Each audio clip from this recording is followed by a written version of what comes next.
Hello, Scorpio. Welcome to the Plaid Sheep Oracle. Scorpio.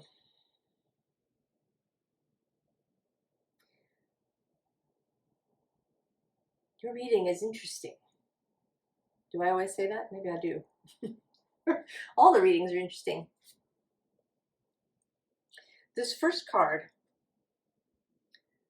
to watch over you. I feel like you are about to see this, right? Because this, this being seems to be part of the tree. So you could have been missing it. It might have been right in front of you. Just there, but you are unable to perceive it.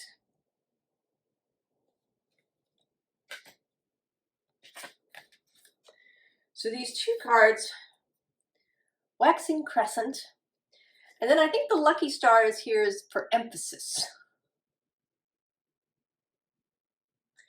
That, right, that you are in a waxing, growing, expanding phase. But that maybe you don't realize it entirely.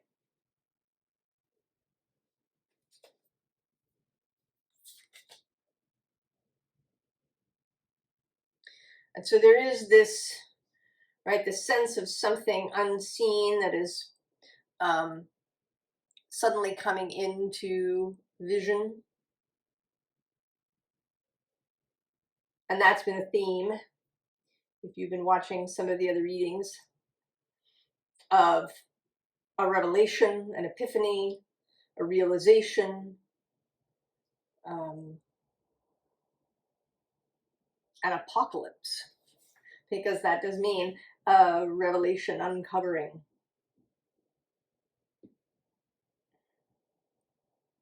And there is a sense here of difficulty.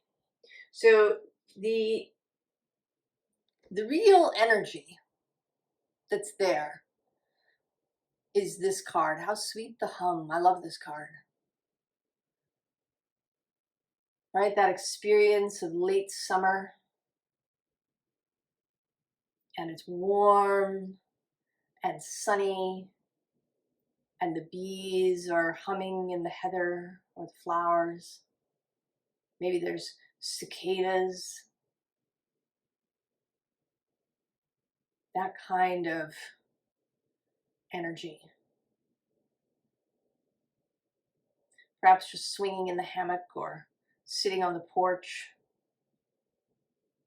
listening to the hum. And actually on the bottom of the deck is the Six of Wands, which also has this, somewhat hedonic, really enjoying the fruits of life energy. But under the hum is this collector card. And this comes up differently at different times, and today it's feeling frustrated. It's almost like, you were hoping to catch the bird, or you were hoping to, and you're like, you got there too late. And so, you just kind of dropped your suitcase and it collapsed open. And under that actually is the Four of Cups. The sense of something missed, something lost, something that you didn't do right, you messed it up, you were late, right? What's the saying? A day late and a dollar short. But this reading wants you to know that this is perceptual. You feel like you're in this rough, sort of dry, cracked, rough patch ground. But really, you're on your way somewhere. You just don't really, you just don't really know it. And there's this sun that's about to rise behind you.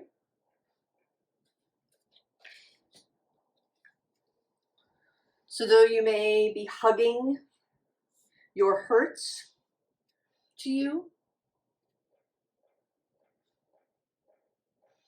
hugging,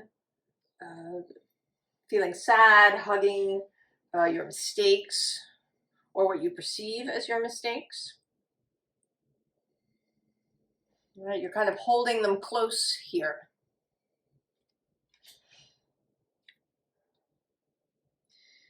But again, you're really actually on your way somewhere.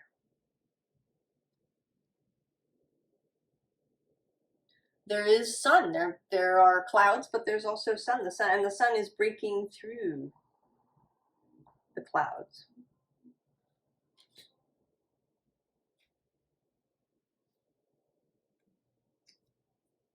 So the question is, what are you willing to see with this 10 of air?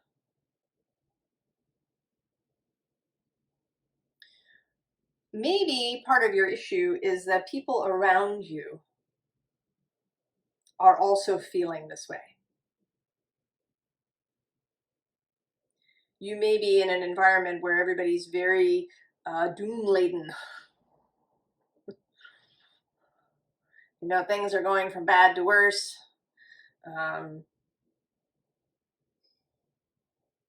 Everywhere.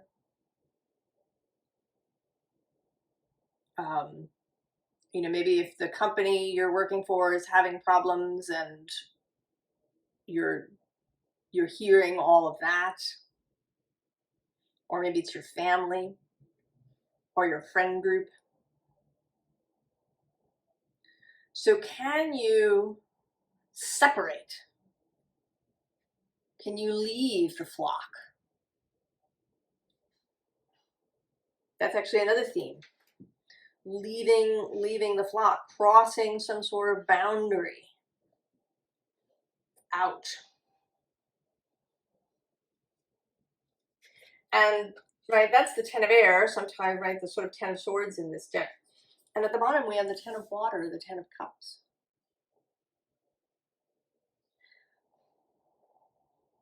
And I sense, this is right, here you are, your Black Panther self, Scorpio.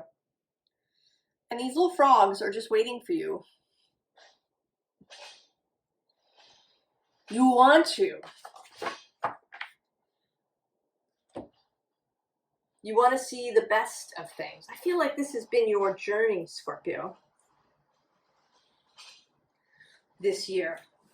To leave behind tendencies to doom and gloom. Maybe wallowing in the shadows. Holding on to your hurts.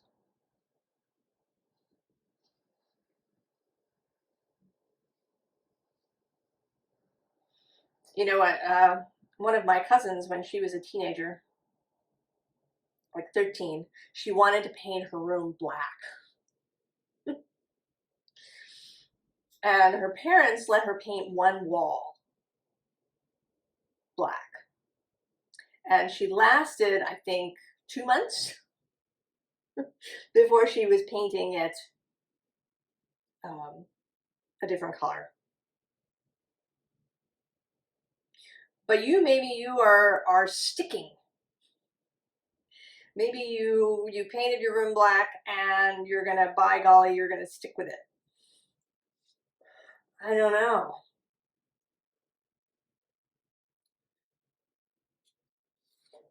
Painting all the red doors black.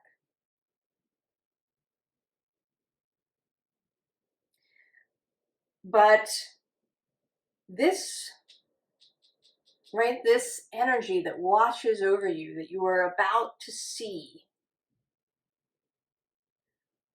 has a totally different perspective. Is this craftsman of fire. this creative, dynamic, vital, vigorous energy. An energy that sees possibilities, that creates in a, in a positive manner, that runs toward rather than away.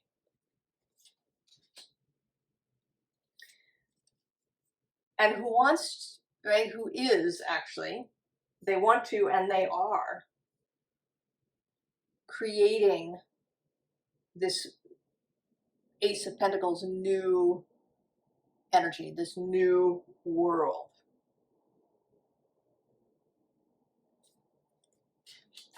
And they want you to be part of it with this Four of Fire. Now, this could be a romantic relationship, but it not necessarily. Might be a family member.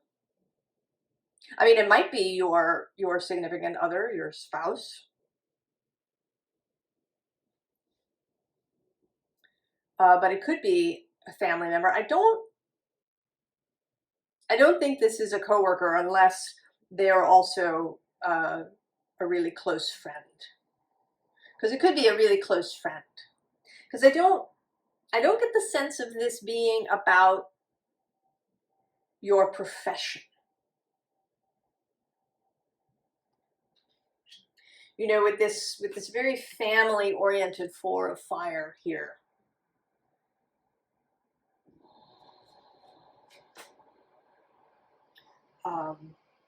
You know, and with the little home right in the background. I don't think, I mean, it may involve your work, but I think that whatever this person is creating around you, I have the sense that, right, that they're creating this around you, and you haven't even seen it.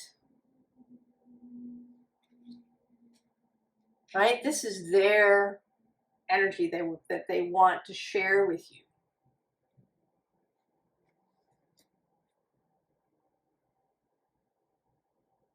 And the theme number 3, I think, are we up to number 3? Of another person entering your life in some capacity. And that is personal. That will have, and you know, that this is an effect that's going to happen over your whole life.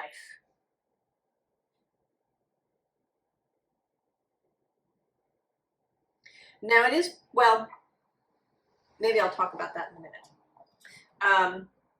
So we have this Earth Grip card.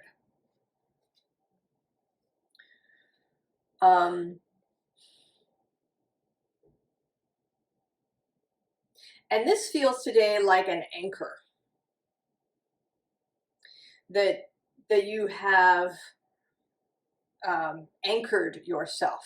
I mean, this is kind of a death card in this deck. It talks about Earth's grip being about how, you know, ashes to ashes, dust to dust, that we return to the clay.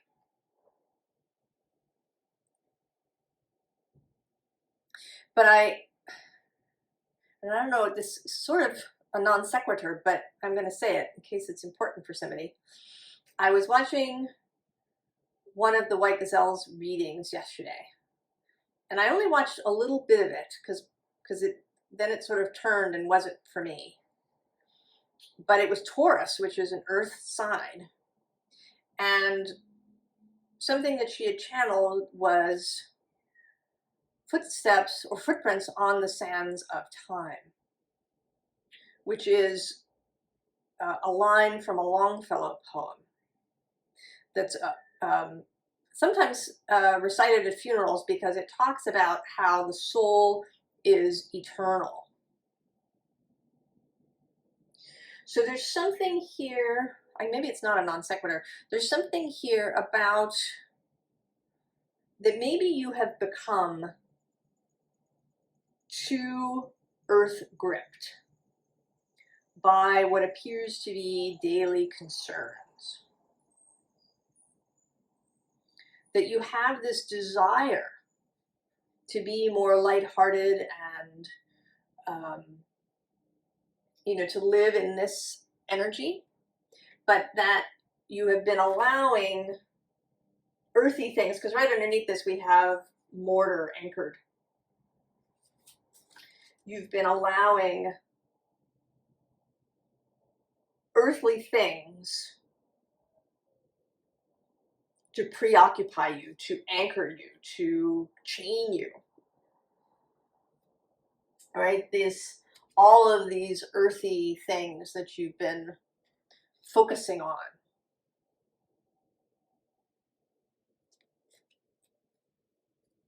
Catching all the things, keeping all the plates spinning in the air. Making sure that you're well informed.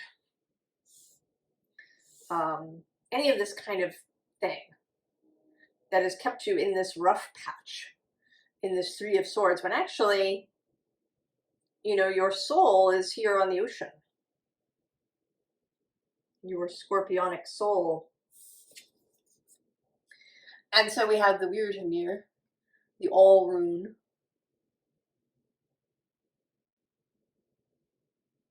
There is so much more than where your focus has been anchored. Weird is love, endless, seamless, slow-flowing possibilities rooted in nutritious love, supporting all, both seen and unseen. Unpick the threads where you cannot sense the loving stitches. What weird magic will you weave now?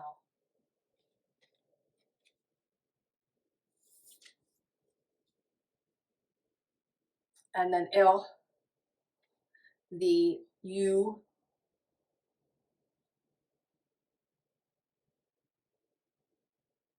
The magical 13th rune of the mystical you. Consciousness hooked in and plugged in to the seat of your soul. To be life on earth, seated and eternal. Old visions seen anew, deep wonders awoken, lessons learnt.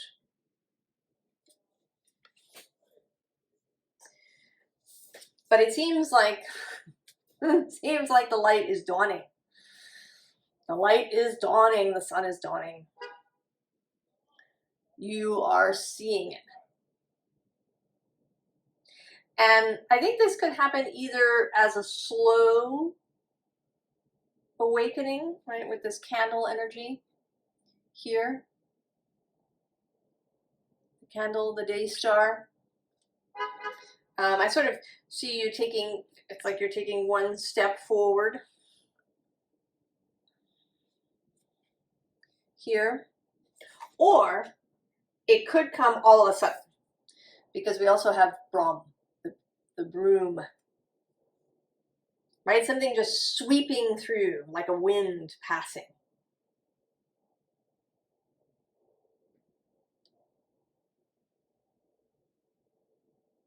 Just blowing through. Right? This wave energy passing through. Right? You're sitting here on your ranch and you turn around and suddenly you see it. You see this person and what they have been doing.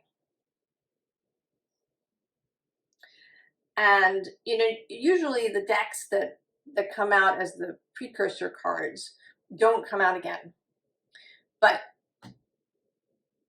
this Lonely Woods deck did want to come out again, and it just wanted one card. And that card,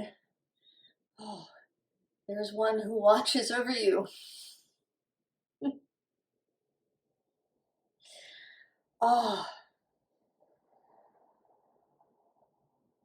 Can I describe the feeling I felt when I pulled the card and turned it over?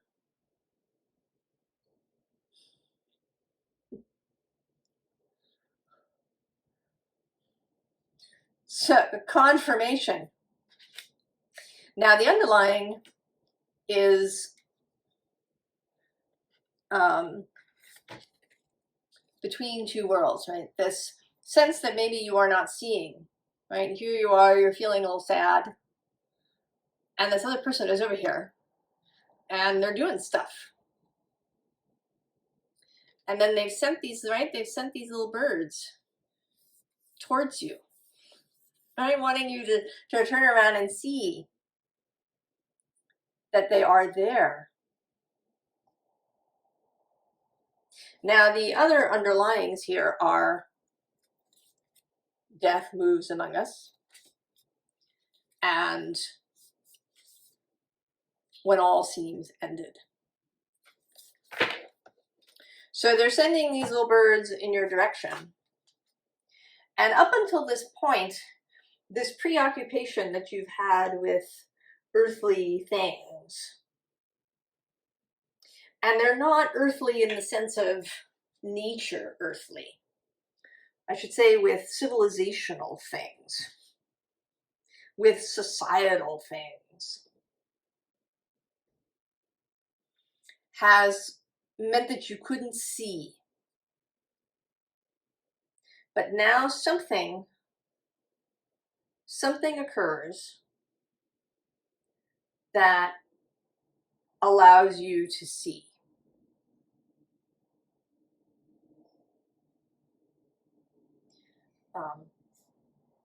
I don't know what it is. I think it's going to be different for everybody. It'll be some sort of, it might be an event. It might be something that somebody says to you. It might be an interaction that you have with this person where you suddenly see them with new eyes.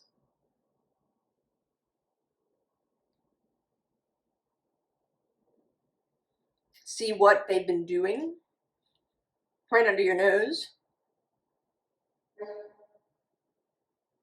so that you can join them.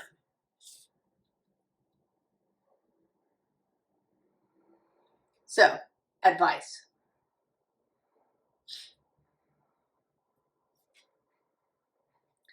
Seven of Pentacles. There ever was a card of preoccupation with societal things, it is the Seven of Pentacles. Right? With the building, with the collecting, with the planting, with the all of that. In a kind of very human context. And here, in this card, she's scratched herself, right? She's injured herself. She's got these red shoes, which brings up the story, the fairy tale of the red shoes and the person dancing and dancing and dancing and not being able to stop.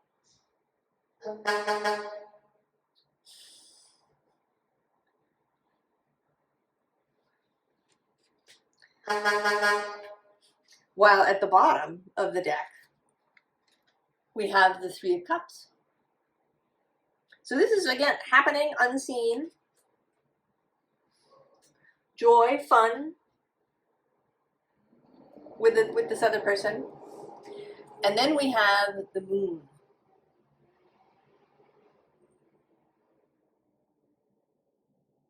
This sense of, at this moment, being clouded, being not able to see, and then below her is the sun.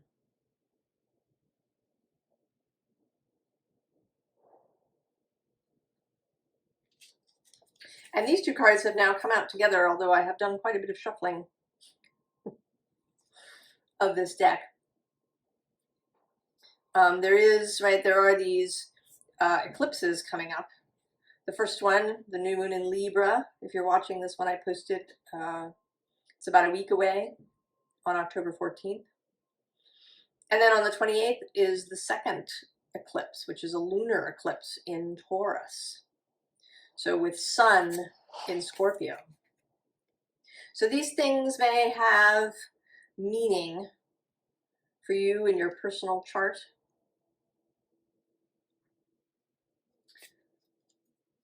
So the Chariot, just be ready to go. Be ready and willing to go. You are able. Willing to go. to leave, right, to drop this Three of Swords you've been cuddling, to raise your anchor and go. And then the Two of Cups, of course. See this person who has had your back. Maybe you didn't even know it. And maybe they didn't have your back so much in a physical way, but in an energetic, emotional way. This is the Two of Cups.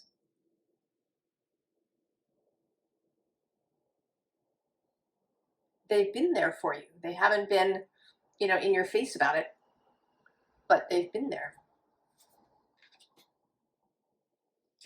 And then here again, we have this watching over energy. Right here, you as this Queen of Pentacles, and they as this Knight with the light behind them. You just have to turn around.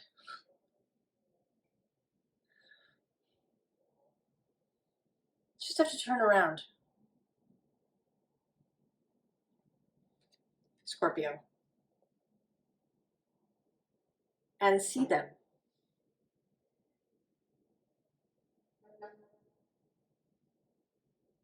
And although, you know, they've done all this marvelous work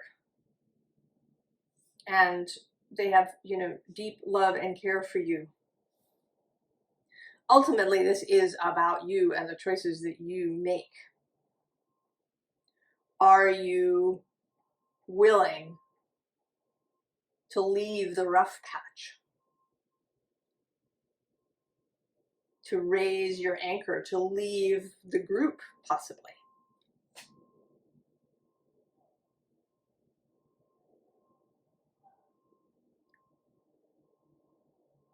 There's been a great deal in the readings about being willing to stand outside of the group, to take a different path. Because, right, that's, you know, kind of how change happens, really, is individuals choose. And then their example may lead others.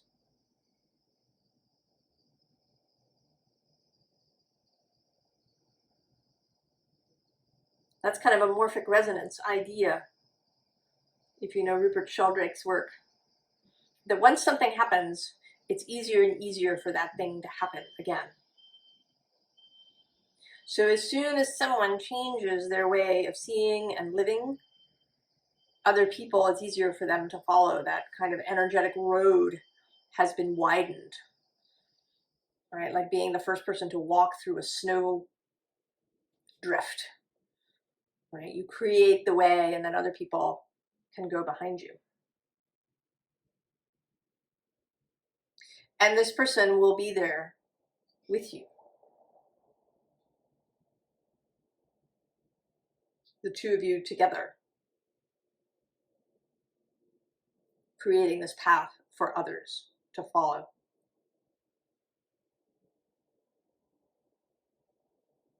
But you need to be willing to see and then not run away when you've seen.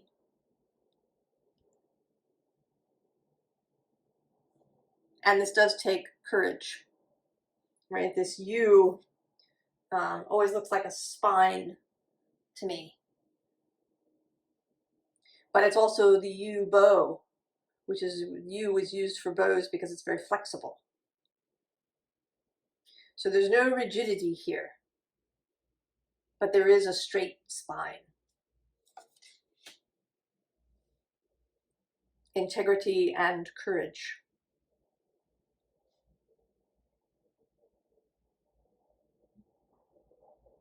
So I think you're ready, Scorpio.